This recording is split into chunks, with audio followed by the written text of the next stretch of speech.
في كيس بوجي أكجاني سنفكاتي ملي دبين نما برا فكينياف ورا برا يقول عليه أبلو نمني أكنا زفنا أكنا باسه خكسي كنا جو باسه غافا هنغنا غلا كيفما زا هنغنا رغلا كيفما زا هنغنا في دقيقة غويا كنا زا هنغنا رت دقيقة هنغنا رت غلا كيفما جاني اتي والأفيرني زا سنرا نمني هندي أركمه تناقوين أني سنيهما نربيتا أكس والكود أني يجوري نتيمو غرو سنرا دوبا جرا إنتيانو وهي ولي غرو دندينيا في غرو ولي غرو دندينيا سنونغالي باتكشما بكدرو سنرا واتكشو وان جن مالي ودلسيمي خنافو وان خنرتي غرو غودا يجور بان إن شاء الله غرو غودا عربي غرو إسنتي هاغودو mata keenya ijoollee teenya keessaafu warri qilleensa gubbaa jirtanii fi warri lafarra jirtanis jechuudha. Lafattis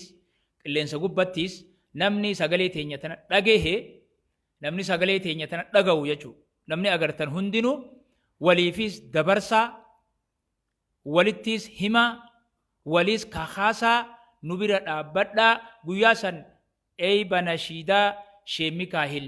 ta'akka qawxii godhuu qabna inshaallahu rabbi qawxii godhuu qabna akkuma isinin beeyna gaaduraanu isin amala keessan san akka keessan san akkas daran godhuu qabdan akka duraan goggootan san akkuma duraan goggootan san daran godhuu qabdanii jechuudha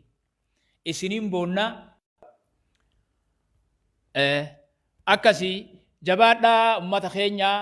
tawarraa maarreedhaa tajettan tagandaa finxaaleeyyiidhaa inshaallah gandi finxaaleeyyii warra finxaaleeyyiidha rakkoon qaban sakaraa taa namni hundi aanuma tattaafatu waan guruu isaa godhu ammoo bishaan isaanii danfee jire moggaa jiranii fi nama isaanitti aanuu fi waan jiru hunda godhaatuma jiranii haa godhanii inshaallah rabbiin ammoo irrumaa kafaluu ta'a bishaan isaanii guyyaa dhuganiifuu danfee jira kun kanuma du'aa isitti goona inshaallah bakka hundaa namni hundi jabaadhaa waan kana walitti hima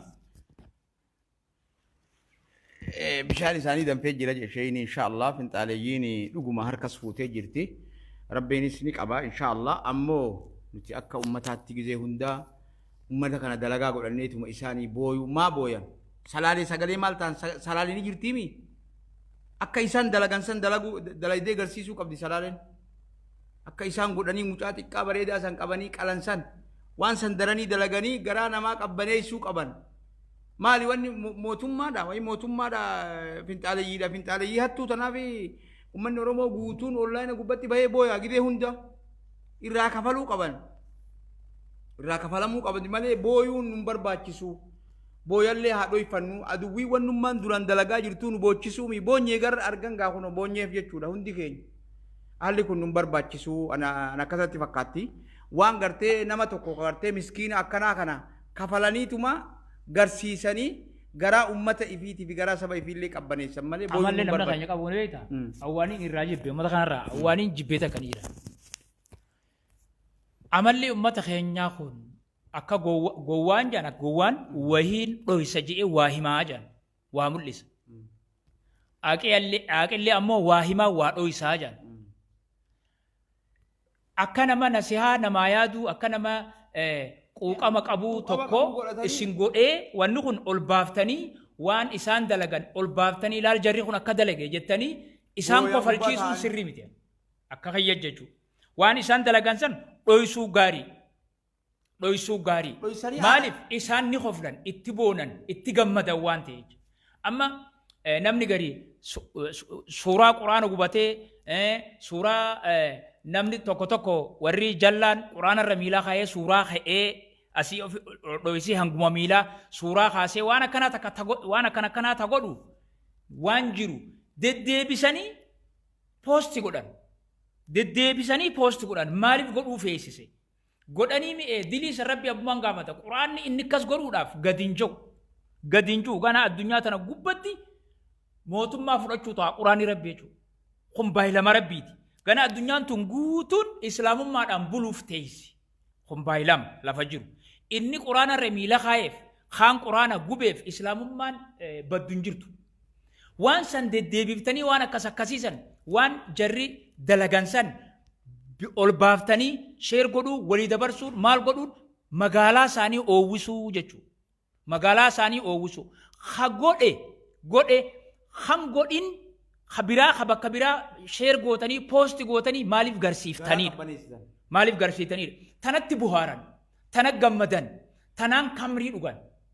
laal ummanni keenya ka godhe jedhanii tana gammadanii tanaan kamrii dhugan hoggaa kana magaalaa oowwiftaniif moo maal gootamme isin akka keessanitti annaan taane wanni tun waan isaan godhan san caluma jiitti dhiise dhoysitti dhiise wanni kun sirrii miti garuu keenya waa garii asirra dubbachuun hin ta'u waa garii hedduu asirra dubbachuun hin ta'u ammoo waan akkasii silaa sheer godhuu baattanii afaanumaa walii himtanii faa silaa dhiiftanii gaarii ta'a namni keenya haa dhaga'u walaakin ammoo asirratti ol baasuu san das nan jenneen magaalaa isaanii oowwisu taati isaan warran dhagayin hundaatu dhagayeetti gammadaa jechuudha dhagayaniitti gammadan kanaafuu ol baasuu san hin feeneen haa ta'u haa godhanii isaanis ammoo rabbiin irrumaa kafaluu taa'a saniifuu rabbumaa jira inshaa Allah obsa ni dhufa guyyaan sanii as deemu jira namni hoggaa waan godhu dhabe hoggaa akkaataa saa hadursan dhabe akka yaade hoggaa dhabe akkas dalagaa jechuudha akkas dalaguun jeenummaa takkaa'uu jabeenya jechuudhaa miti humna godhatan jechuudhaa miti akka tahan dhaban namni akka tahu dhabe akka fedhu dhabe akkam feene tahaa jan dhagaan yoo kana hoggaa gaddaa dide ol deebisan jan olitti akkas jechuuti jechuudha wanni isaan dalagantu jechuudha nama abdii murate tokko nama eegaan an du'e sarduun hin mayrin akka harreen jettu san dalagu jechuudha malee isaan humna qaban jechuudha miti jabaatan jechuudha miti injifannaa harkatan jechuudha miti waa takka ijoollee maal akkasii nama mogga qabanii oguu kas godhan injifannaa harkatan jechuudha miti akkasitti ilaalina injifannaa harkatan jechuutti ilaalina ni jabaatan jechuutti ilaalina akkatti jiran nu beeka isinilleen beekuu dandeessan akkatti jiran nuutu beeka jireenya isaanii akkama keessa jiran waan ka'aniif hedduu dhabanii hedduu caphanii aaraaf waan takka moggaadhaa waan akkasii hoggaa dalagan akka waan isaan waan humna argatanii waan biraatii deemanii sadarkaan isaanii waan taatee tokko laaltanii mataa waan if oowwiftaniif hin qabdutu nama waan godhu dhabe akka fedhu dhabeetu waan akkasii dalagaa jechuudha. Nama waraabeysi hoggaa re'ee takka hoggaa qabe abbaan namni hoggarra reebe bakka baasuun hogga dhabe ni ajjeese silaawuu hogga duute anumaaf darban jechuu waan beekuuf jecha ni ajjeesa dafee ajjeesaa jechuudha. Fakkeenyaaf akkana isaan eega dhabne nuti eega akka yaanne san dhabne ja'aniiti moggaa waan akkasii dalagan ganaallee dalaguu danda'anii jechuudha. Waan akkasii gurratti gootanii akka waan Oromoo hunda akkas godhanii akka waan nama hunda akkas godhanii akka waan isaan kun waan ni taaniitti kasaanii kan dhageenillee dhageessisina magaalaan oowwisinaaf hin dhageessisinaaf waan isaan dalagan san addunyaarran facaasinaaf ka hay isaan haa godhanii hoggaa godhan yoo gartee ati laaliituma us malee afaaniin faa himi malee poosti maaliif goota poosti godhuun kee maal godha isaanii gurra godha. Sheekha poosti qofaa mi bar namoonni nu qabnu kun hundi suuraa haadha mucaatii fi mucaa maxxansanii booyan ol bahanii booyan Oromoon amatarraa numa dhumtii jedhanii yoo namni tokko lafaa ka'ee badii takka finxaalayyiin sun dalayde Oromoo guutuu dhume bakka kadu'ee bakka guyyaa isaatti ga'ee qabsoo waan itti aanuuf ifirraa deebisuudhaaf yaalii godhuun nu barbaachisa natti fakkaata gullaaloo akkasumatti fakkaata tanaaf ummanni keenya kun rabbiin namni sabni gabroome barakkana sabuma gabroome akkana sabni gabroome booya malee gizee hunda booya malee waa argisiisuu malee waa dhuffachuun beeku karaa qabsootii miree qabsoorra dhufe akkasii amma akka jirru isaan kana gammachiisaa jirra gurra itti godhaa jirran amma sheenii jiruun dhugaa waan taateef waan kana irraa dhaabbannaa mee amma sagalee salaalee ta'a hoggaa jettan haala kamiin taanaaf lola isaanii kana facaafnee kunnoo akkana godhanii bar isaan wanni gizee duraa qilleensa irratti ol baasaniif agaraan uummataa gubatuufi mi haa magaalaa nutti godhaniif haa magaalaa itti nu godhani magaalaa itti godhuufitti jirra jechuudha tanaaf obboleeyyan kiyya dhuguma rabbi yoo dubbanne waan takka osoo hin dubbanne dura if dhaabbannee if qorannee waan san booda tarkaanfii yoo fudhanne hedduu bareedduudha hoggaa akkana jennu ammoo namoonni keenya mootummaan ammallee rabbi jara san irraa kafaluun ni malti mul'isan malee irraa kafalamuun hin oolti warri mataa nama mure sun guyyaa lama oollee bara guyyaa lama suuraa gubbaa dhaabbatanii ka'ansan guyyaa lama duniyaa tana gubbaan oollee bara akka isaan irraa barbaadan daran rabbi irraa kafale warri irraa kafaluu danda'u saniifu nu maaliif boonya kadu'e sunillee booye haati mucaatanillee boonye qilleensi guutuun boonye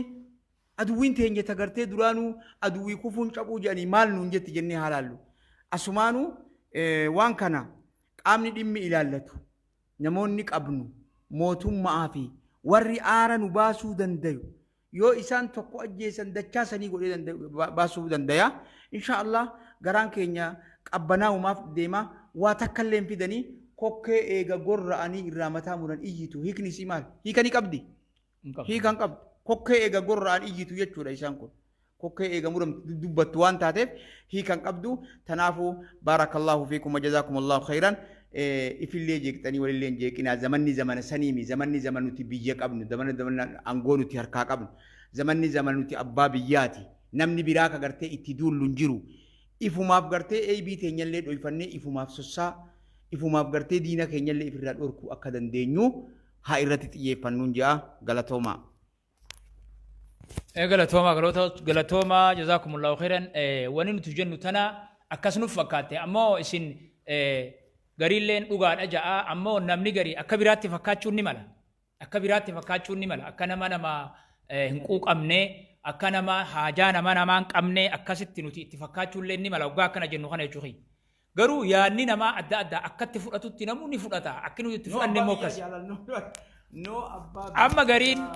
hoggaa akkana jenne nuti ifumaaf walitti jirra. Haan abbaa biyyaatiin himiif kana. Abbaa biyyaa